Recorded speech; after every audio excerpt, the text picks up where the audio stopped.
ನಿರ್ಬಂಧಿತ ಪ್ರದೇಶದಲ್ಲಿ cinema shooting ನಡೆದಿದೆ. ಇಲ್ಲಿ ಪರಿಸರ ಸೂಕ್ಷ್ಮ ವಲಯದಲ್ಲಿ ಸಿನಿಮಾ ಚಿತ್ರೀಕರಣಕ್ಕೆ ಅನುಮತಿ ಕೊಟ್ಟಿದ್ಯಾರು? ಹಿಮವದ್ ಗೋಪಾಲಸ್ವಾಮಿ ಬೆಟ್ಟ ಅಂತ ಹೇಳಿ ಬಹಳ ಅದ್ಭುತವಾಗಿರ್ತಕ್ಕಂಥ ಪ್ರವಾಸಿ ತಾಣ. ಅದು ಒಂದು ಯಾವಾಗ ನೋಡೋ ಹಿಮವನ್ನು ಹೊದ್ದುಕೊಂಡೇ ಇರತಕ್ಕಂಥ ಒಂದು ಬೆಟ್ಟ. ಅದು ಬೆಳಗಿನ ಜಾವ ಹೋಗಬೇಕು ಅಥವಾ ಸಂಜೆ ವೇಳೆಗೂ ಕೂಡ ತುಂಬ ಹಿಮ ಕಾಣಿಸುತ್ತೆ ಅಲ್ಲಿ ಆ ಬೆಟ್ಟದ ಮೇಲೆ. ಒಂದೇ ಒಂದು ಕಾಗೆ ಕೂಡ ಆ ಬೆಟ್ಟದ ಮೇಲೆ ನಿಮಗೆ ಕಾಣಿಸ್ಕೊಳ್ಳಲ್ಲ. ಆ ಥರದ್ದು ಏನೋ ಒಂದು ಶಾಪ ಇದೆ ಅಂತೆಲ್ಲ ಕಥೆಗಳಿದೆ, ಅಲ್ಲೆಲ್ಲ ಹೇಳ್ತಾ ಇರ್ತಾರೆ ಅದನ್ನು.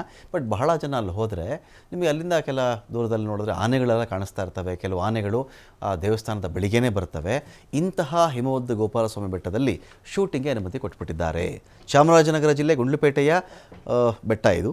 ಮಲಯಾಳಂ ಚಿತ್ರದ ಚಿತ್ರೀಕರಣಕ್ಕೆ ಅವಕಾಶವನ್ನು ಮಾಡಿಕೊಟ್ಟಿರೋದು ಅರಣ್ಯ ಇಲಾಖೆ. 3 ಬಸ್ಸು, ಒಂದು ಜೀಪಲ್ಲಿ ಚಿತ್ರತಂಡ ಬಂದಿತ್ತಿಲ್ಲಿ. ಬೆಟ್ಟದಲ್ಲಿ ಖಾಸಗಿ ವಾಹನಗಳ ಸಂಚಾರಕ್ಕೆ ನಿರ್ಬಂಧ ಇದೆ. ಹೀಗಿದ್ದರೂ ಇಂತಹ ನಿರ್ಬಂಧಿತ ಪ್ರದೇಶದಲ್ಲಿ ಸಿನಿಮಾ ಶೂಟಿಂಗ್ಗೆ ಅವಕಾಶ ಕೊಟ್ಟಿರೋದು ಯಾಕೆ? ಅರಣ್ಯ ಅಧಿಕಾರಿಗಳು ನಿಯಮವನ್ನು ಉಲ್ಲಂಘನೆ ಮಾಡಿದ್ರ ಅಂತ ಇಲ್ಲಿ ಪ್ರಶ್ನೆ.